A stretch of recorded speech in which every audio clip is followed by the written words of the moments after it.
બિહારમાં વડાપ્રધાન નરેન્દ્ર મોદીના સ્વર્ગસ્થ માતા ઉપર કોંગ્રેસ દ્વારા અપમાનજનક ટિપ્પણી કરવા બદલ સુરતમાં ભારતીય જનતા પાર્ટીના કાર્યકર્તાઓ દ્વારા વિરોધ પ્રદર્શન કરવામાં આવ્યું હતું.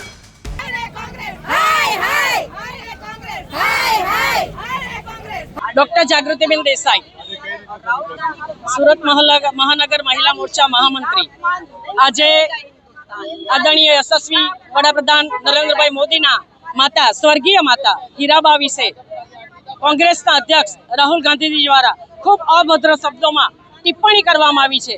आवी परिभाषा वापरी ज न शकाय. आ हिंदुस्तान छे, अहींया मातृदेवो भव कहेवाय छे. मातृशक्तिનું અપમાન એ ક્યારેય સાખી ન લેવાય અને એને માટે અમે આજે અહીંયા એકઠા થયા છે. આજે અમે લોકો ધરણા કરીશું, કલેક્ટરશ્રીને આવેદનપત્ર આપીશું કે રાહુલ ગાંધીએ આવી ખરાબ જે ટિપ્પણી કરી છે એના માટે અવશ્ય માફી માંગવી જોઈએ. અને આ જે અશબ્દો બોલાય છે ત્યારે એ ચોક્કસ લાગે છે કે કોંગ્રેસ પોતાની હલકી માનસિકતા અહીંયા છતી કરે છે અને નારી શક્તિ આ ક્યારેય સહન ન કરે, કારણ કે નારી શક્તિનું અપમાન એ સમગ્ર શક્તિનું અપમાન છે. આજે ભારત દેશમાં માતા એ દેવને સ્થાને મુકાય છે. કૈલાસ સોલંકી, આજે તમે સુખામે અહીંયા બેઠા છો.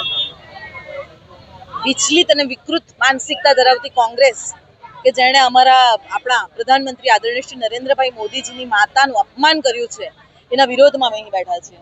આજે કઈ રીતે તમે વિરોધ કરશો અને કઈ રીતે? આજે અમે અહીં વિરોધ પ્રદર્શન માટે જ ભેગા થયા છે. પ્રદર્શન તો એક એ કહેવાય, પરંતુ કહેવાય ને જગત જનની માતા એટલે આપણને જન્મ આપનારી કહેવાય. જન્મ આપનારી માતાનું અપમાન થાય ને એ માતા જ્યારે આજે હયાત પણ નથી. કોઈ પણ દુશ્મન હોય ને તો દુશ્મનની માતાને પણ એ માન સન્માનથી બોલાવતો હોય, કારણ કે એ મનુષ્ય છે. પરંતુ આ કોંગ્રેસ કયા પ્રકારની માનસિકતા ધરાવે છે સમજ નથી પડતી. અને આ કોંગ્રેસ જે વારે ઘડીએ કંઈક ને કંઈક વાતોના કારણે નાની નાની વાતો જે ખરેખર જોવા જાય તો ઇફેક્ટ પણ નહીં કરતી હોય એવી વાતોને લઈને પણ આપણા પ્રધાનમંત્રી શ્રી નરેન્દ્રભાઈ મોદીજીનું વારંવાર અપમાન કરતી આવી છે. આ અપમાનના વિરોધમાં અમે અહીં બેઠા છીએ. કોંગ્રેસ એમ કહે છે કે તમે બી સામેથી વાર કર્યો છે, એમ કોંગ્રેસ શું કહે છે?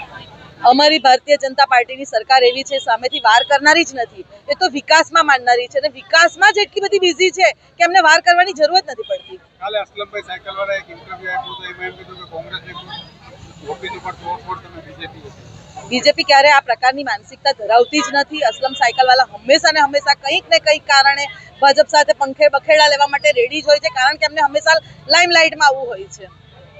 આજે કઈ રીતે તમે જશો કલેક્ટર? શું કામ? આજે અમે અહીં બધા ભેગા થઈને અમારું તો પ્રદર્શન કેવું હોય, અમે શાંત પ્રકૃતિવાળા છીએ. અમે હિંસા પ્રકૃતિમાં માનતા જ નથી. એટલે તમે તો શાંતિથી ત્યાં જઈશું અને અમારું આવેદનપત્ર આપીશું.